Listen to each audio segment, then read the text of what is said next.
Hello, this is the TradeSite U.S. Stocks Futures and Forex Market Preview for the week beginning Sunday, the 24th of September, 2023, ending Friday the 29th, which will be the last day of the month. So statement printing on a Friday, what could go wrong? Obviously, we did options expiration over a week ago. That was triple expiration. We're on the December contracts. And we've got a full week ahead, and then we've got all of October free and clear. There's one little holiday in October. It's really a bank holiday, Veterans Day. I don't believe it's a U.S. Stock market holiday. Anyway, and then we've got Thanksgiving at the end of November and stuff like that. So yeah, we do not have our next real day off is the Thanksgiving holiday, and then that half day Friday.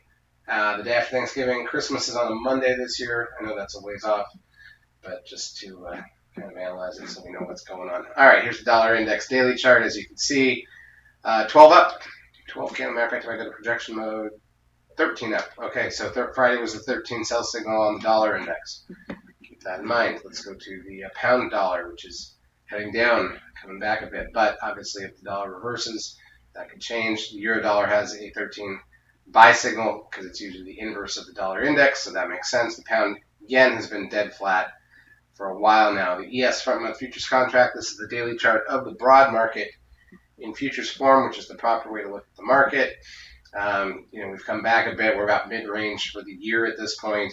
A little higher than mid-range, let's call it. We're still in the top maybe 40% of the year, but nothing too exciting. It has not been a big action year, and we really haven't. It doesn't feel like we've actually come out of summer, even though usually by now things are going. Obviously, the big thing to focus on this week is the potential government shutdown. That's never good for the markets, and in fact could hurt us quite a bit. And if that's coming off of the Fed telling us that they're going to expecting to leave rates higher longer next year, a little bit longer, not necessarily that they'll raise them more, but they'll leave them higher longer. That's negative. You had the potential government shutdown. That's a negative, and so there's not a lot of positives right now in the market. I'd be focusing more on the short side, of course.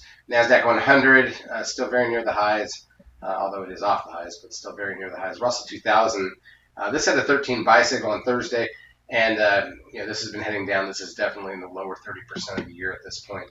Crude oil, also a problem facing the market right now. Crude oil sitting up at 90, basically, and that's higher than it's been most of the year, so that's a negative for the markets. Gold, on the other hand, despite the inflationary pressures we've had, never really took off. A lot of people like to invest in gold for inflationary environments, and that would not have worked out so great so far. Here's Bitcoin still sitting at 26,576 area. Remember, that trades around the clock 7 days a week. TLT, the 20-year bond ETF, made new lows this week for the year. As they say, bonds down, rates up. So that's not a great sign either. The VIX did spike a bit on the decline after the Fed, only getting back to 17.2. Remember, the problem with summer is, and we saw it this year, look at that. The minute you get into June, the VIX dropped under 16 for the first time in a while, and that's when all the volatility dried up. And obviously, we like volatility. So getting it back up above 18 and plus would be a positive for us, at least in terms of volatility in the markets. Advanced decline ratio was kind of back and forth this week, although more negative than positive. I think it was 1, 2, 3, 4 days negative. No, it was all 5 days negative. Okay. The trend closes up, though, and that puts the 10-day at 1.2 or so, and that's well above the 0.85 blue line, which would be the sell signal on the broad market. So there's no sell signal there, never got there.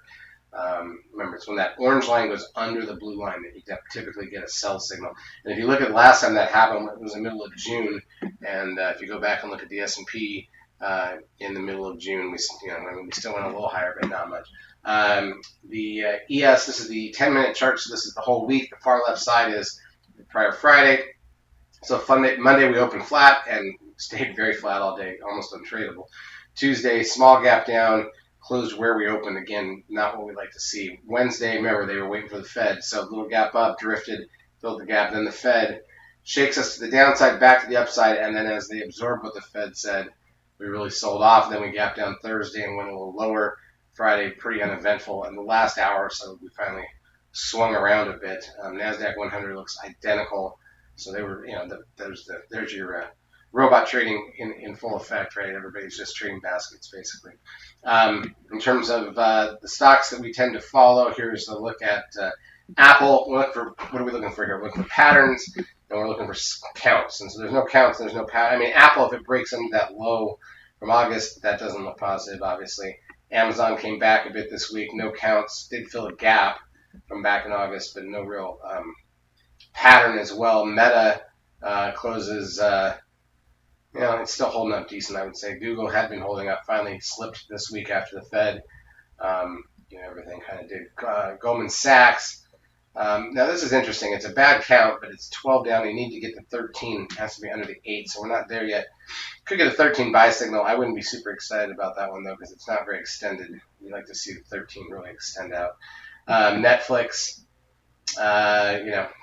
is what it is there. Tesla,